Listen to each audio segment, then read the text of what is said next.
Hello दोस्तों, नमस्कार। एक बार फिर से आप सभी का स्वागत है हाटा 24/7 पर वैभव श्रीवास्तव के साथ। और उम्मीद करते हैं दोस्तों आप सभी लोग अच्छे होंगे, मस्त होंगे और आप सभी की तैयारी भी अच्छी चल रही होगी। दोस्तों आज हम आपसे बात करने वाले हैं एसबीआई सीबीओ यानी कि सर्कल बेस्ड ऑफिसर के बारे में, उसकी एलिजिबिलिटी, उसके एग्जाम पैटर्न, उसके क्वालिफिकेशन, उसका एक्सपीरियंस और उसकी सैलरी। दोस्तों दरअसल क्या है कि एसबीआई सीबीओ इनफैक्ट आप सभी लोग जानते होंगे, वो स्पेशली वो बच्चे जानते होंगे जो ऑलरेडी बैंकर हैं, उन्होंने यानी कि वो प्राइवेट जो बैंक में हैं, जॉब कर रहे हैं और जो बहुत ज्यादा वेट कर रहे होते हैं इस नोटिफिकेशन का। और इसी के रिगार्डिंग आपको बता दें कि अभी 2026 वाला जो हुआ जस्ट स्टार्टिंग में ही, अभी आने वाले दिनों में आपको देखने को मिल सकता है। और इसी के जैसे बहुत सारे नोटिफिकेशन आते हैं जिसमें आपका एलबीओ है, जैसे अभी कुछ ही दिन पहले पंजाब एंड सिंध बैंक का एलबीओ हुआ, ठीक है ना, जेडबीओ है। तो बहुत सारे नोटिफिकेशन आते हैं इसी के पैटर्न पर। वो सारी चीजें आज हम आपसे यहां पर डिस्कस करने वाले हैं। और आज हम आपको यहां पर इसके लेटेस्ट सैलरी स्लिप के बारे में भी डिस्कस करेंगे, जो इस बार लोग ज्वाइन किए हैं, जिनकी जैसे जैसे सैलरी रही है, जो इनहैंड सैलरी आई है उनका, ठीक है, फर्स्ट मंथ की वो सैलरी हम आपको डिस्कस करने वाले हैं यहां पर। तो आज ये स्टार्ट करते हैं। और उससे पहले जितने भी हमारे नए दोस्त हैं जिन्होंने अभी तक चैनल को सब्सक्राइब नहीं किया है, चैनल को सब्सक्राइब करके बेल आइकन प्रेस कर लीजिएगा ताकि आपको लाइव नोटिफिकेशन क्लासेस की मिलती रहे यार, time to time. Okay. And सबसे पहले दोस्तों स्टेट बैंक ऑफ इंडिया यानी कंडक्ट कराता है एसबीआई सीबीओ, और इसी के जैसे अलग अलग बैंक क्या करवाते हैं, एलबीओ और ZBO, zonal bank officer and local bank officer, ठीक है ना। तो ऐसे याद रखना है, आपके जेडबीओ एलबीओ आते हैं, वैसे एसबीआई सीबीओ। इस सीबीओ का जो प्रचलन था, यानी कि कह सकते हो आप ऐसी पोस्ट जो आई है, ये प्रचलन स्टेट बैंक ऑफ इंडिया ने स्टार्ट किया अपनी इस पोस्ट के साथ, state Bank of India circle based officer, ठीक है ना। दोस्तों State Bank of India circle based officer SBI PO के ही इक्विवेलेंट होते हैं, यानी कि ये भी क्या होते हैं, स्केल 1 के ही इंप्लॉय होते हैं, ठीक है ना। ये एक्सपीरियंस बैंकर के लिए होता है ये पोस्ट, यानी कि जो ऑलरेडी बैंक में है, भले से प्राइवेट बैंक में है, पब्लिक सेक्टर बैंक में है, अगर ऑफिसर रैंक पर है तो वो एसबीआई में सीबीओ के लिए अप्लाई कर सकता है। याद रखना उसको एक्सपीरियंस चाहिए होगा, जैसा कि हमने इसके पहले अभी आगे में और बताएंगे इसके आगे में, ठीक है ना। तो यहां पर लिखा है this post is mainly for candidate who already have banking experience. जिसके पास बैंकिंग एक्सपीरियंस है वही इस पोस्ट के लिए जा सकता है। और तो दोस्तों अनलाइक एसबीआई पीओ में सैलरी ज्यादा हो सकती है, एक दो इंक्रीमेंट ज्यादा मिलता है उसमें, ठीक है ना। और बहुत ज्यादा डिफरेंस नहीं होता, टू बी वेरी ऑनेस्ट, बहुत ज्यादा सैलरी में डिफरेंस नहीं होता। बट एसबीआई पीओ में क्या होगा, बहुत सारे स्टेप्स होते हैं, बहुत सारी स्टेज हैं, जैसे आपका प्रीलिम्स, मेंस, डिस्क्रिप्टिव, फिर आपका साइकोमेट्रिक, फिर आपका जीई यानी ग्रुप एक्सरसाइज यानी जीडी जिसको बोलते हैं ग्रुप डिस्कशन, फिर पीआई पर्सनल इंटरव्यू। इतना नहीं है इसमें, बस सीधा सीधा फंडा क्या है आपका, ऑब्जेक्टिव यानी रिटन एग्जामिनेशन, उसके बाद आपका उसी में डिस्क्रिप्टिव होगा, ऐसे राइटिंग वगैरह है उसी के साथ साथ, ठीक है ना। कोई नेगेटिव मार्किंग, अभी सब हम कुछ बताएंगे, बस एक ओवरव्यू दे रहे हैं, कोई नेगेटिव मार्किंग नहीं है इसमें, ठीक है ना। और तो और आपकी एक स्क्रीनिंग होगी जो आपको पता नहीं होगा, वो पीछे पीछे आपके जो सारे डिटेल आपने सबमिट किए होंगे एज एन ऑफिसर, वो सारा जो प्रोफाइल होता है वो आपका मैच कराते हैं कि सच में एलिजिबल है या नहीं। देन उसके बाद आपका इंटरव्यू। ओके, तो हम आते हैं, बात करते हैं इसके ऊपर। सबसे पहले इसकी एलिजिबिलिटी। तो एलिजिबिलिटी दोस्तों जो नेशनैलिटी वाली होती है, वहां पे वो कंडीशन आप सभी को पता होगा, कोई इंडियन सिटीजन ही फॉर्म फिल कर सकता है। इसकी एज लिमिट की बात करें दोस्तों, एज लिमिट क्या मांगते हैं, 21 साल मिनिमम, और मैक्सिमम कितना, 30 साल मांगा जाता है। इसकी एज लिमिट कितनी है एसबीआई सीबीओ में गाइस, तो मिनिमम 21 साल, मैक्सिमम 30 साल। एंड और ये दोस्तों एज रिलैक्सेशन है, याद रखना है एज रिलैक्सेशन क्या होगा, ये गवर्नमेंट नॉर्म्स के अकॉर्डिंग जो चलता है वही आपके सामने है। जैसे एससी एसटी में 5 साल, ओबीसी नॉन क्रीमी लेयर 3 साल, पीडब्ल्यूबीडी जनरल ईडब्ल्यूएस ले 10 साल। तो एज रिलैक्सेशन जो होता है वो रहेगा ही रहेगा एज यूजुअल जो गवर्नमेंट नॉर्म्स चलते हैं, ठीक है ना। पिछली बार थोड़ा सा गड़बड़ हुआ था, आप सभी लोग जानते होंगे, अगर आप जो बच्चे फॉर्म फिल किए होंगे, जो देख रहे होंगे, वो समझ रहे होंगे, पिछली बार बहुत बड़ा लोचा कर दिया था इन्होंने। लोचा क्या था वो एसबीआई की तरफ से, वो हम आपको डिस्कस करेंगे अभी में, वो पॉइंट आने दो। बहरहाल आपको याद रखना है, तो योगेश आप यूजीसी अड्डा पे चले जाओ या फिर टीचिंग अड्डा पे चले जाओ, योगेश शर्मा आप टीचिंग अड्डा यूट्यूब चैनल को जाओ, वहां पर आपको पता चल जाएगा सीटेट के रिगार्डिंग, ठीक है ना। अब आते हैं दोस्तों एजुकेशनल क्वालिफिकेशन, याद रखना है यहां पर दोस्तों ग्रेजुएशन, नॉर्मल ग्रेजुएशन मांगते हैं ये लोग, नॉर्मल ग्रेजुएशन, कोई स्पेसिफिक, कोई एलिजिबल मतलब एक्स्ट्रा कोई एड ऑन नहीं मांगते ये लोग, कोई एड ऑन, कोई एक्स्ट्रा क्वालिफिकेशन नहीं मांगते। नॉर्मल ग्रेजुएशन होना चाहिए किसी रिकॉग्नाइज्ड यूनिवर्सिटी से, कहां से, किसी रिकॉग्नाइज्ड यूनिवर्सिटी से नॉर्मल ग्रेजुएशन होना चाहिए आपका यहां पर। और इसके अपार्ट एलिजिबल क्वालिफिकेशंस क्या भी हैं, तो अगर आप इंजीनियरिंग हो तब भी चलेगा, मेडिकल से हो तब भी आप आओगे, सीए हो तब भी कोई इशू नहीं है, cost accounting integrated dual degree अगर है तब भी आपका चलेगा। इसमें percentage marks are generally not required, यानी कि इसमें परसेंटेज भी नहीं मांगा जाता कि मिनिमम 60%, मिनिमम 50%, मिनिमम 55%। तो ये ध्यान रखना है। तो आपको याद करना एजुकेशनल क्वालिफिकेशन नॉर्मल ग्रेजुएट्स ऐसे आते हैं, नॉर्मल ग्रेजुएशन आपको यहां पे मांगा जाता है, बीए है, बीएससी है, बीकॉम है, फर्स्ट डिवीजन है, सेकंड डिवीजन है, थर्ड डिवीजन है, ऐसा कोई फर्क नहीं पड़ता, नॉर्मल ग्रेजुएशन होना चाहिए, दैट्स इट एलिजिबिलिटी क्राइटेरिया में। अब इसमें दोस्तों सबसे मोस्ट इंपॉर्टेंट यहां पे पॉइंट लगा रखा मैंने, आपका एक्सपीरियंस, यानी कि एक्सपीरियंस रिक्वायरमेंट। याद रखिएगा गाइस, ये सबसे इंपॉर्टेंट पॉइंट है जो सबसे ज्यादा लोग कंफ्यूज होते हैं। यहां पर बोला गया है मिनिमम 2 साल का अनुभव होना चाहिए, 2 years experience as an officer, experience must be in as an officer. याद रखिएगा, कोई क्लर्कियल कैडर का व्यक्ति अप्लाई नहीं कर सकता, इससे केवल क्या होगा, ऑफिसर होने चाहिए, या शेड्यूल कॉमर्शियल बैंक, यानी कि जो आरबीआई एक्ट, ऐसे आतना है, आरबीआई एक्ट 1934 2E के अंतर्गत आते हैं, या किसी रीजनल रूरल बैंक, फर्क याद रखना, आरआरबी या फिर शेड्यूल कॉमर्शियल बैंक, इसमें अगर कोई ऑफिसर रैंक पर है तो इस फॉर्म को फिल कर सकता है। और तो और इसके अपार्ट अगर आपका प्राइवेट सेक्टर का कोई है, ठीक है ना, किसके लिए दोस्तों, अगर कोई प्राइवेट सेक्टर का है तो गाइज आप फॉर्म फिल कर सकते हो, ठीक है, अगर कोई प्राइवेट सेक्टर का है तब भी इस फॉर्म को फिल कर सकता है, यह ध्यान रखना है, कोई भी प्राइवेट सेक्टर, ठीक है ना, प्राइवेट सेक्टर बैंक होंगे तो यानी कि सपोज दैट कोई आईसीआईसीआई में है, ऑफिसर है, जैसे डीएम है, DM1 DM2 ऐसे होते हैं, डिप्टी मैनेजर, ठीक है ना, कोई असिस्टेंट मैनेजर, कुछ बैंकों के असिस्टेंट मैनेजर इसमें एलिजिबल होते हैं। बट आपको बता दें, टू बी वेरी ऑनेस्ट, आपको यहां पे क्लियर कर दें कि कुछ बैंकों के जो एएम रैंक होते हैं वो इसके इक्विवेलेंट नहीं होते। वो कहते हैं कि हम, जैसे कि 1-2 बैंक है, नाम नहीं लेंगे हम यहां पर, बट 1-2 बैंकों के एएम रैंक के जो होते हैं उनको एक्सेप्ट नहीं किया जाता, ठीक है ना। तो एएम रैंक में थोड़ी दुविधा आती है, आपको याद रखना है, ठीक। अगला पॉइंट दोस्तों यहां पर क्या है, इंपॉर्टेंट पॉइंट्स की बात करें जो आपको याद रखना है एक्सपीरियंस के रिगार्डिंग, क्या कि clerk experience is not valid. जैसे मैंने पहले बताया है, क्लर्क का अगर एक्सपीरियंस है तो आपका वैलिड नहीं है, ठीक है ना। दूसरा दोस्तों आपका क्या है, यहां पर आपका क्या, officer level experience is mandatory. Officer level जो एक्सपीरियंस है वो मैंडेटरी है गाइस, वो मस्ट है। एंड दोस्तों SBI ask for employer certified job profile, यानी कि एसबीआई हमेशा मांगता है कि जो एम्प्लॉयर है उसके द्वारा जो जॉब प्रोफाइल है, सपोज दैट हमें आईसीआईसीआई बैंक में है, मेरी जॉब प्रोफाइल क्या है, ठीक है ना। तो जॉब प्रोफाइल जो होगा वो हमेशा मांगेंगे, क्योंकि अगर आप जो आपका स्क्रीनिंग है, स्क्रीनिंग में वो जॉब प्रोफाइल से ही वेरीफाई करते हैं, याद रखना। तो ये जॉब प्रोफाइल मैंडेटरी है, जॉब प्रोफाइल आपसे मांगा ही जाएगा। Job role should match scale 1 journalist officer profile. Job जो प्रोफाइल है आपका वो मैच होना चाहिए, उसके जो वर्क होते हैं वो मैच होनी चाहिए, किसके जैसा, जो एसबीआई स्केल 1 की जो पोस्ट होती है उसके इक्विवेलेंट होना चाहिए, उसके जैसा होना चाहिए।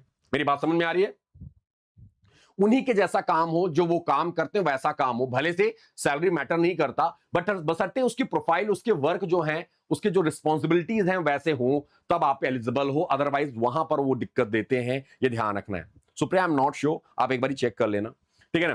प्राइवेट बैंक कैंडिडेट्स की बात करें तो guys, candidates from private banks can apply, but SBI में आस्क सैलरी प्रूफ। ये हमेशा क्या मांगते हैं, salary proof and relevant officer role proof, यानी कि जो आप उस पर्टिकुलर जो आपकी पोस्ट है उससे आपको रिलेवेंट, आपकी जो रिस्पॉन्सिबिलिटी है उससे रिलेटेड रिलेवेंट आपका प्रूफ मांगा जाता है कि आपने काम क्या करते हो, या फिर अपने ब्रांच मैनेजर या जो आपका जो हेड है उससे आपके प्रोफाइल में लिखा होगा वो काम क्या क्या हैंडल करते हैं, उसके ऊपर स्टैंपिंग हुआ हो, ब्रांच की स्टैंप लगा हो, सिग्नेचर हो, ये सारी की सारी चीजें, ठीक है ना। तो दोस्तों ये आपका क्या होगा, ये आपके बेसिक चीजें हैं जो आपको अपडेट रखना होगा। प्राइवेट बैंकों के मैक्सिमम बच्चे प्राइवेट बैंक्स के होते हैं, तो वो जा सकते हैं यहां पर, बशर्ते वो सैलरी प्रूफ और अपने रिलेवेंट ऑफिसर रोल प्रूफ को क्या रखना होगा, उनको तैयार रखना होगा, क्योंकि वो अपलोड करना पड़ता है जब स्क्रीनिंग का टाइम आता है, उसी से जस्ट दिखा जाता है, उसी से पता चल जाता है कि भाई ये परफेक्ट कैंडिडेट है फॉर इंटरव्यू, आप रिटन एग्जामिनेशन क्वालिफाई कर लिए तो, ठीक है ना। अब आते हैं दोस्तों लोकल लैंग्वेज रिक्वायरमेंट। आप इसमें क्या होता है, इसका नाम ही है क्या, सर्कल बेस्ड ऑफिसर। क्या नाम है, सर्कल बेस्ड ऑफिसर। तो सर्कल यानी कि आपका नाम से ही समझ में आ रहा है कि रीजनल लैंग्वेज मस्ट है। आप जिस सर्कल से आपने अप्लाई किया उस सर्कल का आपको, यानी कि जिस स्टेट में जो रीजन है जो आपका वो है, वहां पर आपकी जो रीजनल लैंग्वेज चलती है वो आपको बोलना आना चाहिए, पढ़ना आना चाहिए, समझना आना चाहिए, लिखना आना चाहिए, सब कुछ। तो लोकल लैंग्वेज रिक्वायरमेंट, तो candidate must know local language of the selected circle, reading, writing and speaking. Okay, if you studied language in 10th and 12th, language test may be exempted. आपके लैंग्वेज टेस्ट एग्जाम्प्ट हो जाएगा अगर आपने 10th और 12th में वो language पढ़ रखा है तो, 10वीं या 12वीं में, ठीक है ना। तो सौख सीधे एक बात, जिस सर्कल से आप अप्लाई कर रहे हो उसकी रीजनल लैंग्वेज मैंडेटरी है, ये ध्यान रखना है, बैड, बस और कुछ नहीं करना, ठीक है ना। फिर आता है दोस्तों इसके सिलेक्शन प्रोसेस की, जैसा कि आपके सामने यहां पर है। आपके सिलेक्शन प्रोसेस में online written exam, screening, interview और लैंग्वेज टेस्ट जो है ये आपका लोकल लैंग्वेज का है। ये जो तब होता है जब दूसरे स्टेट से लोग फॉर्म फिल करते हैं, तब दूसरे सर्कल से फॉर्म फिल करते हैं तब। वहां पर अगर उन्होंने पढ़ाई नहीं किया, कोई गुजरात जाके फॉर्म फिल कर रहा है और यूपी से पढ़ा हुआ है, तो उसको 10th और 12th में अगर गुजराती नहीं पढ़ी तो उसको लोकल लैंग्वेज टेस्ट देना पड़ेगा, ठीक है ना। तो यहां पर वही चीज है, आपका प्रीलिम्स जो एग्जामिनेशन है, यानी कि जो डिस्क्रिप्टिव, यानी कि माफ कीजिएगा, जो पेपर रिटन एग्जामिनेशन है वो आपका, यहां पे कोई प्रीलिम्स वगैरह नहीं है, बट यहां पे जो रिटन एग्जामिनेशन है वो आपको याद रखना होगा क्या है, English language, banking knowledge, general awareness and economy, computer aptitude. दोस्तों यहां पर सबसे इंपॉर्टेंट चीज क्या है, सबसे ज्यादा नंबर देने वाला पॉइंट, यह आपका क्या है, बैंकिंग नॉलेज 40 क्वेश्चन 40 मार्क्स का, इंग्लिश लैंग्वेज 30 क्वेश्चन 30 नंबर का, GA and economy 30 question 30 number, computer aptitude यहां पे 20 क्वेश्चन 20 मार्क्स के। जी कंप्यूटर एप्टीट्यूड है, यहां पर वही चीज आपको पढ़ना होता है, रीजनिंग वाला चीज। कंप्यूटर एप्टीट्यूड यानी रीजनिंग वाला ही पॉइंट है, जो आप लोग सोच रहे होंगे सर इसमें तो रीजनिंग लिखा ही नहीं, तो ये एप्टीट्यूड जो है यही आपका क्या है, तो रीजनिंग है, ठीक है ना। टोटल 120 क्वेश्चन 120 मार्क्स का 2 घंटे का टाइम दिया जाता है दोस्तों, यहां पर ये ध्यान रखना आप लोगों, ठीक है ना। अब इसके डिस्क्रिप्टिव, इसी के साथ साथ डिस्क्रिप्टिव भी होता है, देखो ये लिखा हुआ है, conducted immediately after objective test. जैसे वो ऑब्जेक्टिव टेस्ट कंप्लीट होगा, कुछ 5 6 10 मिनट का टाइम देके तुरंत स्टार्ट कर देते हैं। लेटर राइटिंग एंड ऐसे 50 मार्क्स के 30 मिनट आपको टाइम दिया जाएगा, 50 मार्क्स एंड 30 मिनट। और गाइस यहां पर सबसे important point, no negative marking है एसबीआई सीबीओ एग्जाम में, कोई नेगेटिव मार्किंग नहीं है एसबीआई सीबीओ, इसीलिए सबसे परफेक्ट कहा जाता है उनके लिए जो 5 से 6 से 7 साल बाद पेपर और पेन उठाते हैं, जो बैंक में जॉब कर रहे हैं, क्योंकि उनके लिए सब, ना इसमें मैथ्स है ना इसमें नेगेटिव मार्किंग है, सब दोनों चीजें उनके फेवरेबल है, दोनों चीज उनके फेवर में है, तो इसीलिए प्लस पॉइंट होता है यहां पर। ओके, इसका इंटरव्यू जो होता है दोस्तों, इंटरव्यू में 50 मार्क्स, ठीक है। फाइनल मेरिट वेटेज अगर हम ऑनलाइन टेस्ट की बात करें 75%, इंटरव्यू में 25%। तो ये अब देखो, ये अब पहले ऐसे बोल देती है, मतलब एक्चुअल क्या है कि ये अभी आपका जब आता है तो इंटरव्यू मार्क्स जो होते हैं वो 50 मार्क्स ही होता है, जो वेटेज बनाते हैं ऑनलाइन टेस्ट का 75%, इंटरव्यू का 25%। जैसे पीओ में बनाते हैं, आरआरबी पीओ में बनाते हैं, वैसे ये लोग वेटेज क्रिएट करते हैं इसका, और दोनों का वेटेज मिला के 100% हो जाता है, और उसी को इंटरव्यू का जो नंबर होगा वो ऐड करते हैं यहां पर, ऑनलाइन टेस्ट का जो होगा उसको 75, 100 को 75% में कन्वर्ट करके उसका जो मार्क्स आएगा उसको ऐड करके फिर आपका फाइनल मेरिट तैयार करते हैं ये लोग, ठीक है ना। हाँ दीक्षा कर सकते हो अभी, लेकिन दीक्षा अब मैटर ये करता है कि 2 साल का प्रॉपर एक्सपीरियंस होना चाहिए, आपकी जो प्रोफाइल है क्या वो जस्टिफाई कर रही है, वो ये ध्यान रखना है। क्योंकि मैंने क्या बोला, कुछ बैंक ऐसे हैं दीक्षा जिसके एएम रैंक के लोग अप्लाई नहीं कर सकते, तो वहां पर क्योंकि एचडीएफसी का नाम नहीं आया, बट हाँ मे बी एएम एक थोड़ा सा डर सा लगता है, एक बार चेक कर लेना कि प्रोफाइल क्या है, और एसबीआई की जो रिस्पॉन्सिबिलिटी है, एसबीआई पीओ की क्या वो रिस्पॉन्सिबिलिटी है, वो प्रोफाइल आपका भी वही सेम चीज है। वैसे भी प्राइवेट बैंक में जॉब तो रिस्पॉन्सिबिलिटी तो ज्यादा होती है, हैंडल करना अलग अलग सेक्शन को, अलग अलग चीजों को, तो एक चीज मैच कर लेना मैम। ओके, सो अब दोस्तों इसकी सैलरी की बात करें, आपको बता दें जो इसकी बेसिक सैलरी है, वो बेसिक जो आपका पे है वो 48,480 ही है, एज इक्विवेलेंट किसके, एसबीआई पीओ या फिर आईबीपीएस पीओ, सबका क्या है बेसिक पे। अब दरअसल वो जो सैलरी है बेसिक से मैटर नहीं करता, ये यहां से बढ़ जाती है, एसबीआई पीओ की सैलरी यहां पे बढ़ जाती है, ठीक है, सीबीओ की सैलरी यहां बढ़ जाती है, इसमें जो फैसिलिटीज दी जाती हैं, जो अलाउंसेस मिलते हैं, ठीक है, उससे बढ़ जाता है, उसकी पोस्टिंग डेस्टिनेशन यानी पोस्टिंग लोकेशन से बढ़ जाती है सैलरी। भाई महंगाई भत्ता उसी हिसाब से मिलेगा ना, डियरनेस अलाउंसेस। अगर हम मुंबई में हैं तो और ज्यादा मिलेगा महंगाई भत्ता, दिल्ली में है थोड़ा नॉर्मल रहेगा, लखनऊ जाएंगे थोड़ा उससे नॉर्मल रहेगा, बिहार जाएंगे थोड़ा सा नॉर्मल हो जाएगा, पटना। लेकिन अगर आप वापस से बैंगलोर चले गए, बढ़ जाएगा मुंबई के बराबर।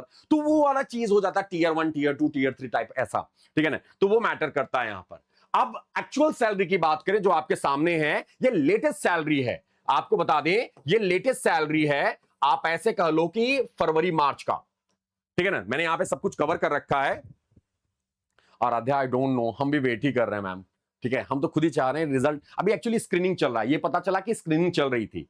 अब हमें नहीं लगता इतना लंबा स्क्रीनिंग यार, आई डोंट नो कि कितना लंबा खींच, सॉरी इतना इन्होंने बहुत लंबा खींच दिया स्क्रीनिंग। बहरहाल अब आपको लगेगा सर वैभव सर बेसिक 52, यहां पर कुछ पैसा ऐड होके आया उनका, कुछ एक्स्ट्रा एक मतलब पिछले महीने का और कुछ ऐड करके आया था 52,480। आपको पता होगा 48,480 है, ये बहुत ज्यादा अंतर नहीं है यहां पर, ठीक है ना। अब यहां पर 3-4 हजार का डिफरेंस है। डीएनएस अलाउंसेस की बात करें 16,809, special allowances 13,907, HRA, location allowances, learning, closing ये 1500, 850, 1200 ऐसा। और इंप्लॉय प्रोविडेंट कंट्रीब्यूशन जो पीएफ कंट्रीब्यूशन होगा 52,448, कंट्रीब्यूटरी पेंशन फंड 6,560, 11,808 रुपए लेस होगा 90,945 रुपए में, ठीक है। आपका इन हैंड सैलरी जो टेक होम पे है आपका वो 79,137 रुपीज है। अब 70 मैंने यहां पे क्या लगा रखा है, मैंने यहां पे लिखा है 70 से 85 हजार के बीच में। तो ये 70 से 85 हजार इसलिए मैंने लगा रखा है, आप यहां पर देख रहे होंगे कि 79,000 आपकी सैलरी इन हैंड बन रही है।